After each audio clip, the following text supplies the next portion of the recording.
Hi, I'm Jonathan Hodgson, fourth generation farm here at Great Eastern Farm. We're over a 280 hectare, predominantly arable farm, but with more grass into the rotation these days. We grow a wide range of different crops. Certainly since 2019 we've changed the way we farm to be far more emphasis on soil health, looking after the soil and improving out the soil through various practices that we do on the farm.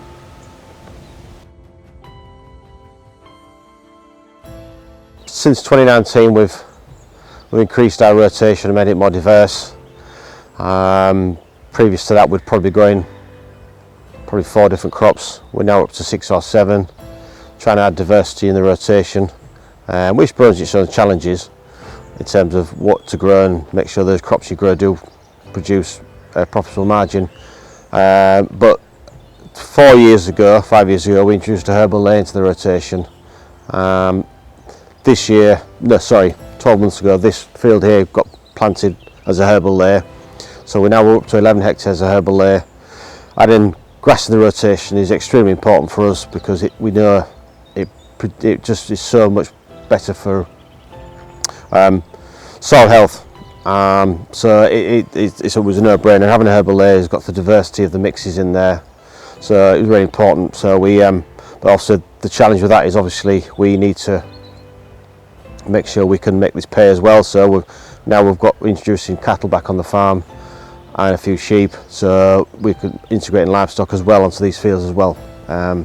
So that's really important. So this will be in here for 4 or 5 years, and then we'll probably try and terminate certainly the grass element and try and leave the clover element in there, and we'll plant into winter beans, and then from the winter beans we'll go into a cereal crop, hopefully keeping some of the clovers alive in the soil. So, like I said before, we have quite a diverse rotation on the farm, all sort of coming around to a first sweet situation mainly. Break crops we grow on the farm is from spring oats to flax, hemp, oilseed rape, winter beans. And I suppose you can include the herbal layer as well, because that is a break, but obviously in a longer sort of setting, which just gives us opportunities to put in the catch crops, companion crops and the cover crops you see here. So we've got a cover crop here that we planted early August. Again, quite a diverse mix. There are 8-9 species in here, which hopefully will be producing enough fodder for our flying flock of sheep that we're getting around late December, early January time. They will come in here and be the amount we get varies depending on what the shepherd can let us have, but usually it's between 300-400 sheep. They'll be on a 20 hectare block like this for probably 3-4 weeks, depending on the density and the biomass of the crop, and then they'll move on to the next field. So we'll move from here and we'll just keep going around until we either run out of cover crop or run out of the season before we need to get on to establish the spring crops. Having things like this is really important. Obviously the cover crops are trapping nutrients that could be leached off, they're keeping a green cover on the field, they're protecting the soil from rain as like an armour, and then we're also recycling nutrients as well. And then obviously the sheep eating the crop, they'll be turning all that biomass into a stable form of urea, which then obviously will be slow releasing for the next 2-3 crops down the line. So behind me we've got a catch crop which we planted early August. Catch crops is something we've implemented for a few years now. I believe just having a living root growing in the summer months, it massively benefits the soil and massively benefits the following crop. You're having the maximum of solar radiation hitting that soil. We want to intercept that and put it into the ground. So having living roots on the soil like you see here is fantastic. We've got a mixture here of buckwheat, phacelia, oil radish, some volunteer peas, and which have grown really well considering the dry summer. And this will just massively improve soil health and be an excellent start for the next following crop. Right, so just behind me is a catch crop we established probably just 9 weeks ago while the wheat was still stood before we harvested it, and we got a contract in with a drone. So we thought we were really interested to see the idea of how if we can gain an extra couple of weeks by establishing, in this instance, a catch crop, or it could be a cover crop. You know, how much more biomass would we get from that? And so it came down, and it was really interesting to see, because the summer has been so dry. It did start to grow slowly, but it's only been in the last probably month since we've had a little bit of rain, and it's really come on. So it was a really interesting concept. I was unsure if it was going to work, but it did. So it's just nice to see those new developments in technology, that how can we implement them on the farm, and how can it benefit us in terms of getting these catch crops established and getting a real decent biomass growing through the summer months.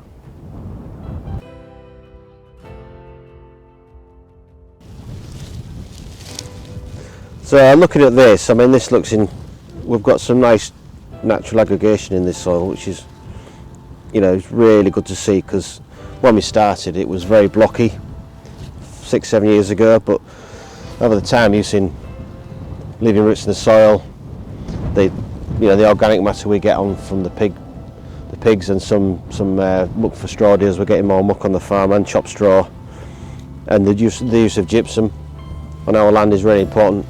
And it's really helping to get that real natural crumb structure there. That's really good to see, and all those living roots in the soil.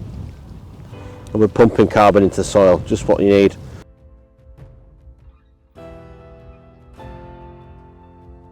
So we're just studying what was our first herbal layer, which had been in for 5 years. The reason we put this into a herbal layer to begin with is because it had a massive problem with blackgrass and wild oats, very unproductive. So we took the decision to put it into a herbal layer to try and help with weed suppression and improve the overall soil health. And so we skipped forward 5 years. We terminated the herbal layer, and then we went in with winter beans. The theory being that we'll put winter beans in to help with the reduction in leather jackets and wireworm before we go into a wheat this autumn. What we didn't expect to happen is obviously the white clover, as you can see, survived the termination, which we use glyphosate, and also the chicory survived, and the plantain. But we've harvested the winter beans. The clover stayed fairly low to the ground. White clover is always going to grow, and it's kind of that high. And then we took the beans off. Then we needed to get some rain, and it sort of pepped it up. So we got some sheep in from the guy we get the sheep off. There's 35-40 sheep in here, and they're going to try and graze this down as hard as we can, as long as we've got the sheep for. And then we'll go into a wheat, and then we'll just see what happens. We don't really know what could happen. I think the clover is not going to be an issue. The chicory and plantain may be an issue, and we're going to have to think about other strategies to try and sort of control that. But a really interesting idea, because it's something else that we've got a living root in the ground all year round for numbers of years, hopefully, but then we can still get a crop off, a commercial crop off it, and then we can get some sheep on, so then that's adding value by getting something else onto the land as well, generate some more income. So a really interesting idea. I hope it works. I hope we can continue it for a number of years, and then we'll just monitor it, and hopefully it will overall improve the quality of the soil as well.